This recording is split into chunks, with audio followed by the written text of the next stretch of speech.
Күйөөмө жакшы аял болуш үчүн эмне кылышым керек? Аллаху акбар.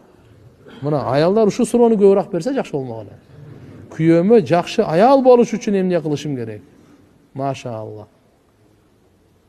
Иманда жардам бериңиз. Жакшы амалда жардам бериңиз. Таап келгенде каниет кылыңыз. Таап келгенин исрап кылбаңыз.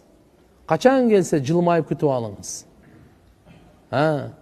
Үйдүн алхамдулилля очогу болуп үйдү таза кармаңыз. Үйдө Кур'ан, хадис, илим, зикр, дуа, намаз, сүннөткө көңүл буруу болуп турса, алхамдулилля, уруксатсыз чыкпаңыз. Уруксатсыз бир иш кылбаңыз. Кичинекей нерсе болсо да сурап койсоңуз, машаалла, көңүл деген бар.